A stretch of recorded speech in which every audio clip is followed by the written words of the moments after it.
Bismillahirrahmanirrahim. İslam dünyası yükseköğretim kurumlarının değerli yöneticileri, kıymetli rektörler, saygıdeğer misafirler, değerli hocalarım, sizleri en kalbi duygularımla, muhabbetle, hürmetle selamlıyorum. Esselamu Aleyküm ve Rahmetullahi ve Berekatuhu. Ülkemizin Yükseköğretim Kurumu YÖK'ün tertip ettiği İslam Dünyası Yükseköğrenim Konferansı'nın başarılı geçmesini ülkelerimiz ve akademik camiamız için hayırlara vesile olmasını Allah'tan diliyorum. İslam aleminin dört bir yanından konferansımıza teşrif eden her biri kendi alanında önemli başarılara imza atmış kıymetli misafirlerimize özellikle şahsım, milletim adına hoş geldiniz diyorum. Eskiler barikayı hakikat, müsaademe-i efkardan doğar derdi. Yani hakikat kıvılcımının fikirlerin çarpışmasıyla doğacağını, ortaya çıkacağını söylerlerdi. Bu sözün asıl muhatabı aslında üniversitelerdir. Akademi dünyasıdır. Konferansımızın medeniyet coğrafyamızdaki yüksek öğretim sorunlarının tartışıldığı, yeni işbirliği imkanlarının geliştirildiği bir sürecin kapılarını aralayacağına inanıyorum. Sayın YÖK Başkanı'na ve ekibine bu önemli konferansın düzenlenmesinde verdikleri emek ve buradaki tuluatları sebebiyle de ayrıca teşekkür ediyorum. Değerli hocalarım, kıymetli misafirler, mensubu olmaktan iftihar ettiğimiz İslam medeniyetinin özü, hepimizin de bildiği gibi kardeşliktir, dayanışmadır. Bir duvarı oluşturan tuğlalar gibi birbiriyle kenetlenmektir.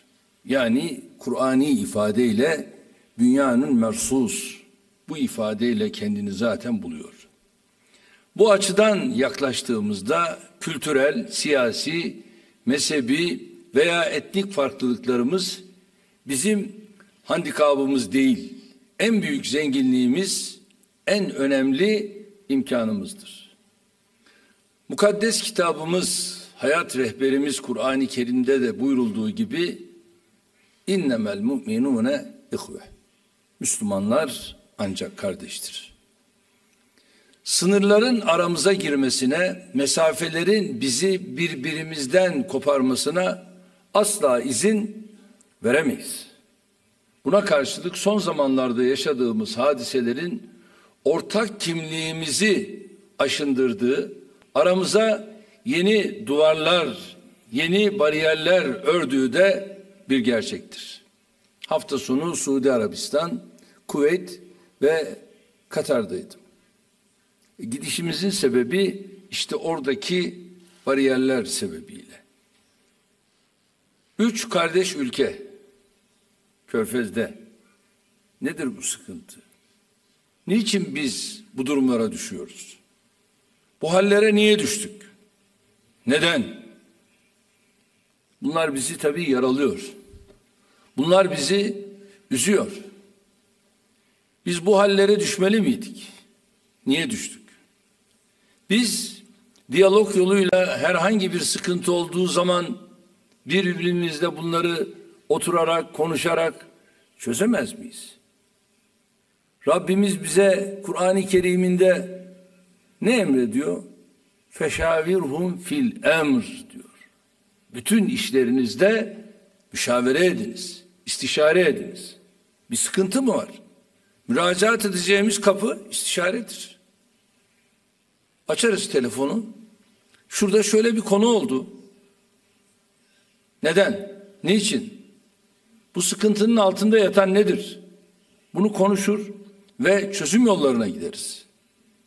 Ama yok, çözüm yollarına gitmeyip etrafımızda birilerini de almak suretiyle eğer herhangi bir kardeşimizi köşeye sıkıştırırsak bu kabul edilebilir bir şey değildir. Biz bunları yapmamalıyız. Bu bize yakışmıyor. Biz bunları aşmalıyız. Çünkü bizim her zamankinden daha fazla dayanışmaya, kardeşliğe ihtiyacımız var. Ve bütün bunların yanında da fikri alışverişe ihtiyacımız var. Şu anda ben karşımdaki topluluğu adeta bunun temel taşları olarak görüyorum. Ve bu burada kalmamalı. Ve süreklilik arz etmek suretiyle de devam etmelidir. İslam dünyasının bugün birlikten ziyade ayrışmalarla, barıştan ziyade çatışmalarla gündemde olması ne kadar acıdır. Kriz, iç savaş, kardeş kavgası ve teslimiyet politikaları bizi birbirimizden her gün biraz daha uzaklaştırıyor. İşte Suriye, işte Irak. Ölen kim? Müslüman.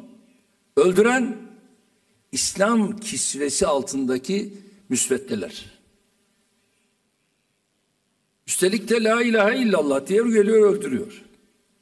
Böyle bir mantıksızlık, böyle bir akli noktada zayiat olabilir mi? Ama bunları yaşıyoruz. Suriye'de ve Irak'ta her bir taşında binlerce yıllık medeniyetimizin izleri olan şehirler adeta şu anda enkaz yığını haline geldi. Asırlar boyu esenlik yurdu olan beldeler maalesef yıkımla, gözyaşıyla, arşı titreten mazlum feryatlarıyla inliyor. İşte o yavruların halini görüyoruz. Onların taş yığınları arasında, binaların altında ne durumda olduklarını görüyoruz. İşte Halep, işte İdlib, işte Hama, işte Humus harabeye çevrildi. Senelerdir ilim aşıklarının susuzluğunu gideren meşhur Musul kütüphanesi talan edildi.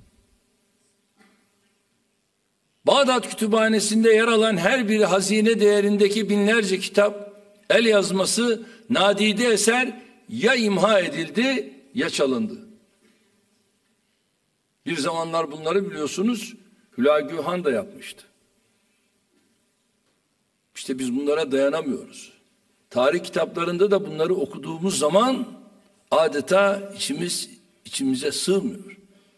Muhteşem mimarileriyle ziyaretçilerini büyüleyen kütüphanelerimiz, camilerimiz, külliyelerimiz bir bir yok oluyor, yok ediliyor. Barışın sembolü Kudüs, Müslüman karakterine, tarihi dokusuna yönelik saldırılar karşısında direnmeye, ayakta kalmaya çalışıyor. Müslümanların mevcut güçsüzlüğünden, parçalanmışlığından cesaret alan malum İsrail yönetimi her gün yeni bir uygulamayla Kudüs'ün İslami karakterini tahribe yelteniyor. Her fırsatta ülkemizi eleştiri yağmuruna tutanlar mesele Filistin olunca, Kudüs olunca, Müslümanların hakkı hukuku olunca birden ne yazık ki suspus kesiliyorlar. Hiç kimse bizden artık bıkkınlık derecesinde bu ikiyüzlülüklere daha fazla sessiz kalmamızı bekleyemez. İlk kıblemiz olan Mescid-i Aksa'nın izzetinin, onurunun korunması sadece Filistinli kardeşlerimizin değil, tüm İslam aleminin vazifesidir, görevidir. Biz bölgedeki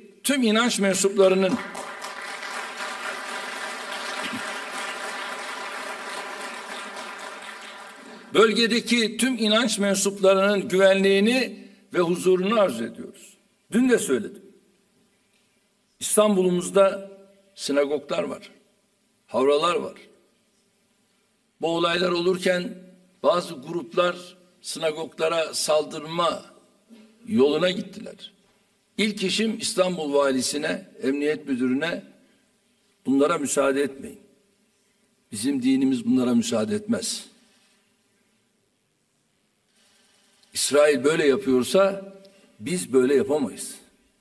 Tam aksine biz bu ibadethaneleri ve buralara giden Musevileri, Yahudileri biz güvence altına almamız lazım, koruma altına almamız lazım. Sağ olsun bazı ufak tefek hadiselerin dışında bu güvenceyi, bu korumayı sağladılar. Müslümanın örnek yanı zaten budur. Biz bunu başarmakta görevliyiz. Biz Ömer İbni Abdülaziz'in arazisine cami yapılıyor, mescit yapılıyor diye şikayet edildiğinde onu yıktıran bir medeniyetin, bir anlayışın mensuplarıyız.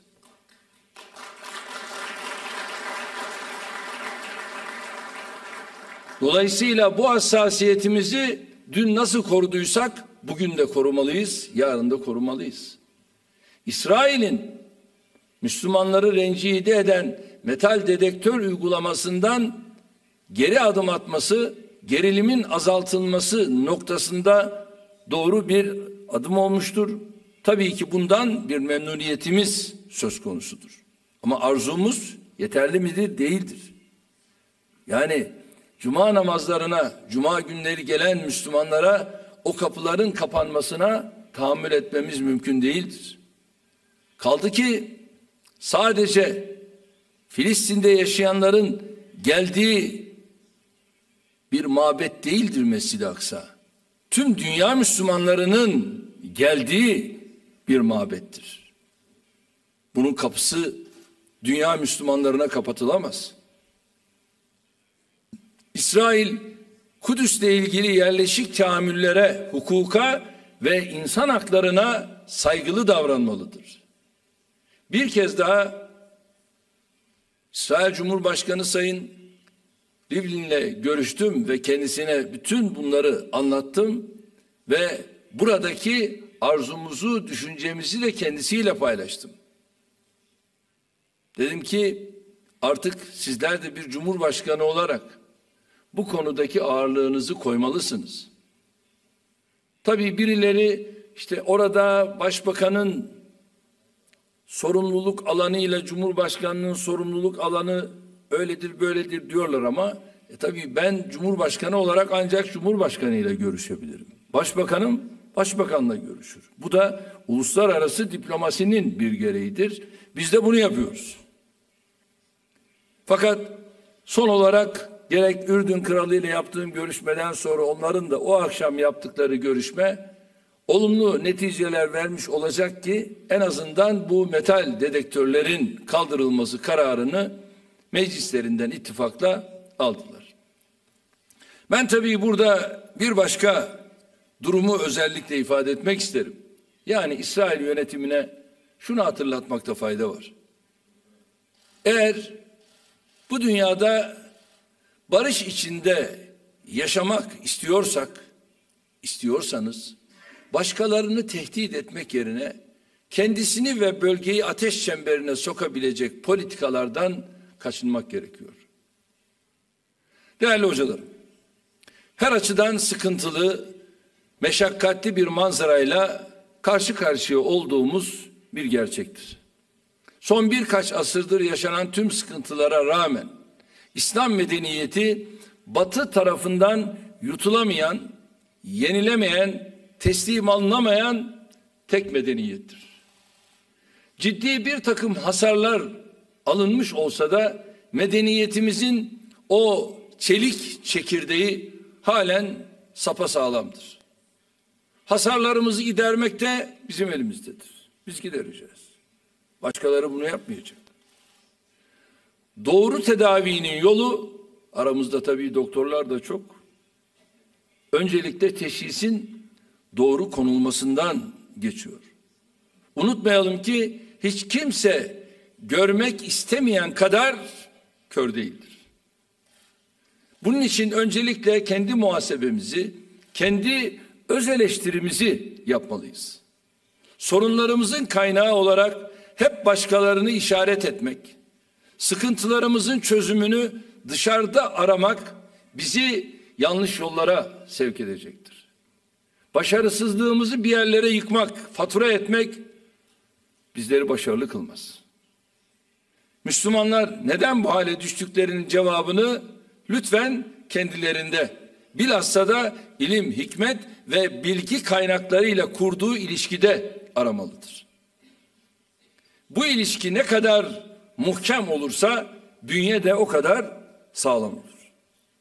Bizler az önce de hocalarımızdan bir tanesi surenin başında ilk ayeti okudu. İlk emri ikra, yani oku olan bir dinin mensuplarıyız. Bizim dinimiz cehaleti emretmiyor. Tam aksine ilmi emrediyor. Son birkaç asırdır kitaptan, kütüphaneden, kalemden, tefekkürden daha fazla uzaklaşıyoruz. İslam dünyasındaki nüfusun %55'inin okuma yazma dahi bilmediği gerçeği yüreğimizi acıtıyor. OECD ülkelerinde milli gelirden eğitime ayrılan payın ortalaması %5,2 iken bu oran İslam dünyasında %1'i dahi bulmuyor. Bu rakamlar asırlardır ruhumuzu ve dimağımızı besleyen hikmet pınarlarının niçin tek tek kuruduğunu da bize gösteriyor. Biz bu makus tabloyu değiştirmek için 15 yıl önce ülkeyi yönetme sorumluluğunu devraldığımızda önceliklerimizin en başına eğitimi koyduk. 4 temel taş üzerinde Türkiye'yi yükselteceğiz dedik. Bunun birincisi eğitim, 2 sağlık dedik, 3 adalet, 4 emniyet dedik. Bütçeden ayrılan payda eğitimi ilk sıraya çıkarttık. Derslikten öğretmene, üniversitelerden yurtlara, burslara, desteklere kadar her alanda güçlü bir eğitim öğretim altyapısı kuracak adımları attık. Buna rağmen eğitim öğretimde bulunduğumuz yeri hala yeterli görmüyoruz. İşin aslına bakılırsa İslam dünyasındaki her toplum gibi biz de işin kolayına kaçıyor, emek isteyen, sabır gerektiren meselelerden uzak duruyoruz. Soran, sorgulayan, geleceğe dair iddiaları olan bir nesil yetiştirmekte gereken başarıyı gösteremediğimizde ortaya geçici hevesler peşinde koşan maalesef bir nesil çıkıyor. Halbuki kendine özgü eğitim sistemlerini geliştiremeyen milletlerin istikbali tayin edemeyecekleri gerçeğiyle karşı karşıyayız. Bu bakımdan en büyük görev üniversitelerimize düşüyor. Üniversiteler bilimin, özgün ve özgür düşüncenin üretim merkezleridir. Teröre bulaşmayan, şiddeti kutsamayan her türlü fikrin, her türlü kanaatin üniversitede yeri vardır, yeri olmalıdır. Üniversitede kürsüleri sadece ders anlatılan mekanlar olmanın çok ötesinde nitelikli fikir tatileriyle öğrencilerin ufuklarını açmalı, dünyaya, topluma ve kendilerine dair farklı bakış açıları da kazandırmalıdır. Bizde bir söz var. Yiğit düştüğü yerden kalkar. Yitik ise kaybolduğu yerde aranır. Arkadaşlarımız tercümeyi yalnız iyi yapsın. Nasıl medeniyetimizin gerilemesi, medreselerimizin çökmesiyle ilim alanında başlamışsa, yükselişimiz de Allah'ın izniyle inşallah oradan olacaktır.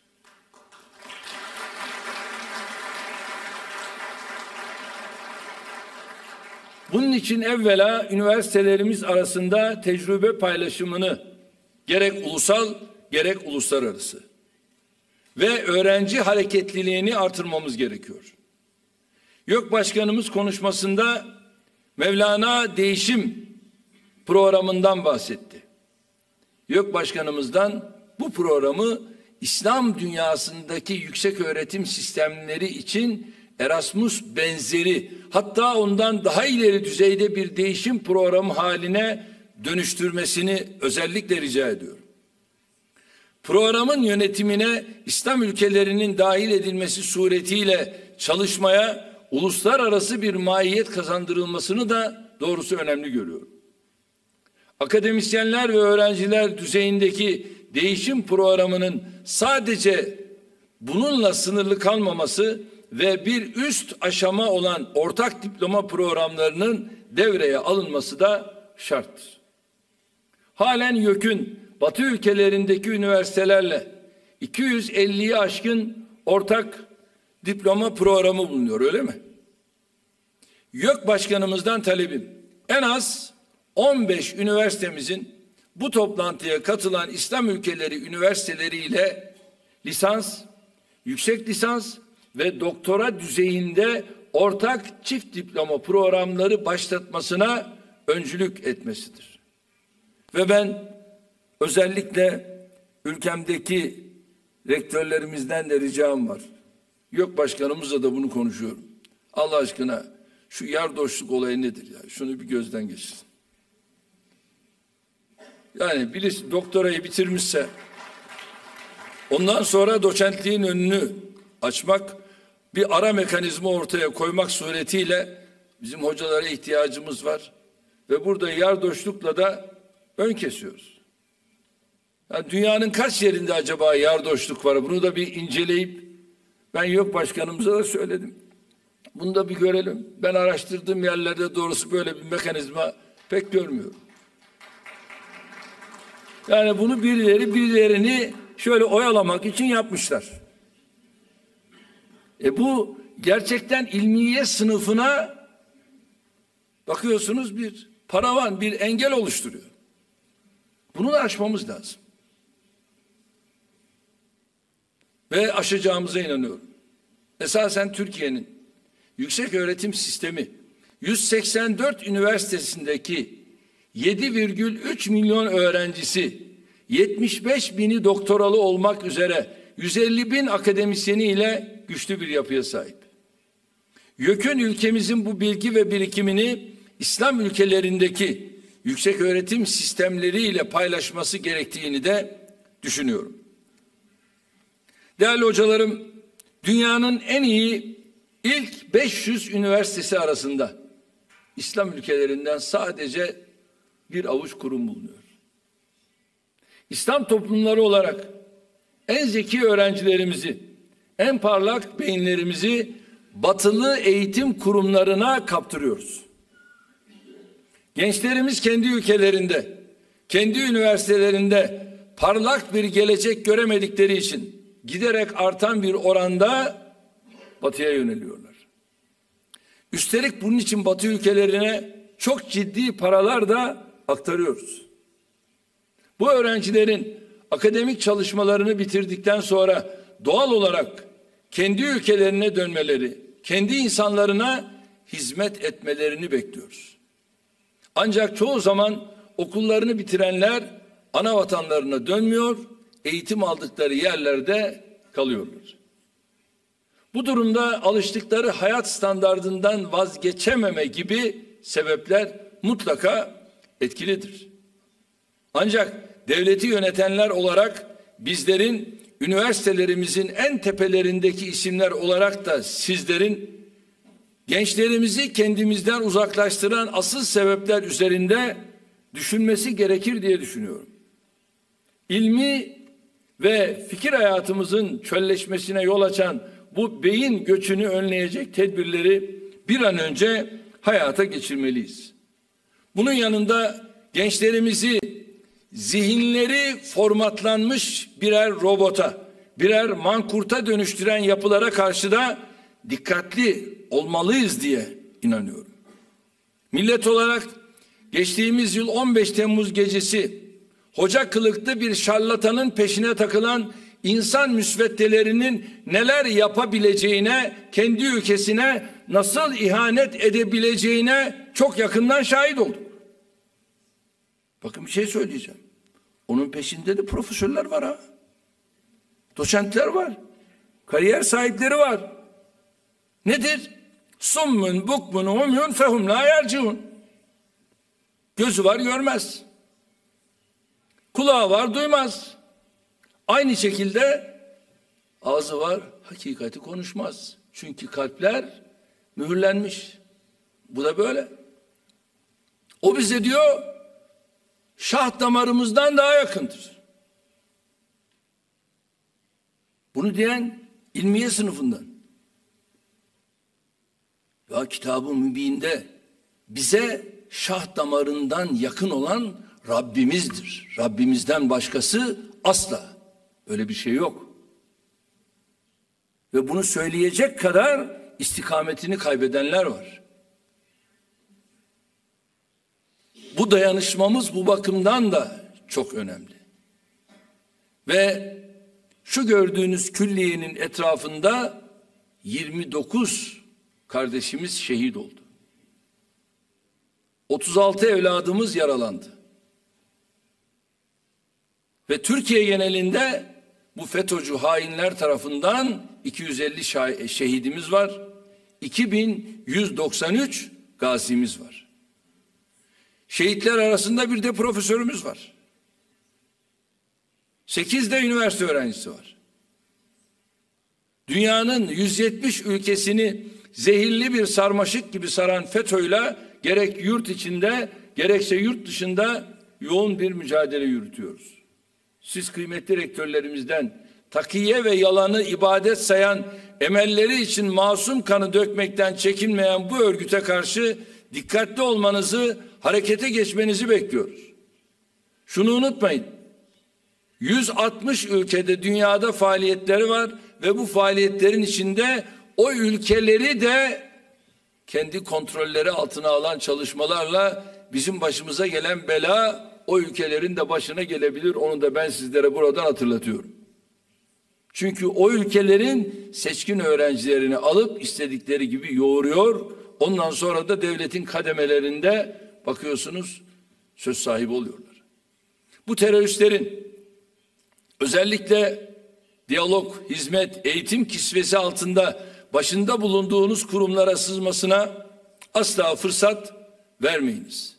Daha aydınlık bir gelecek için yapılması gerekenler büyük oranda bellidir.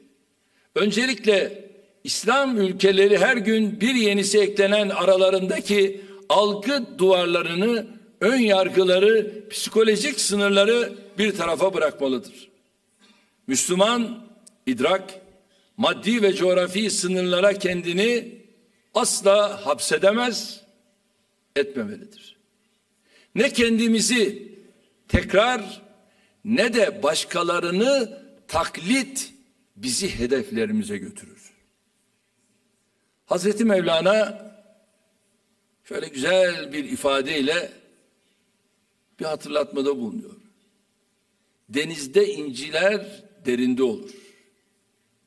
Çer çöp sahilde olur. Böyle buyuruyor. İnciye yani değerli olana ulaşmak için meşakkatli ve riskli bir yolculuğu göze almak gerekiyor. Öyle kolay elde edilmiyor. Çalışmak gerekiyor. Bu doğrultuda kısa, orta ve uzun vadeli planlarla çalışmalara derhal başlamalıyız. Bugün attığımız adımların çok uzun yıllar sonra meyve vereceğini unutmadan sabırla yürümeliyiz. Men sabera zafera. Kim ki sabreder o zafere ulaşır. Bu toplantıyı doğru yönde atılmış kıymetli bir adım olarak görüyorum. Mescide gittiğinde zikir meclisinden önce ilim meclisine oturmuş bir peygamberin ümmeti olarak İslam dünyasının yükselişini inşallah üniversitelerden başlatacağımıza inanıyorum.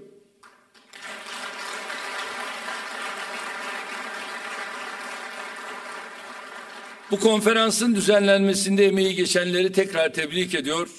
Çalışmalarınızda başarılar diliyorum.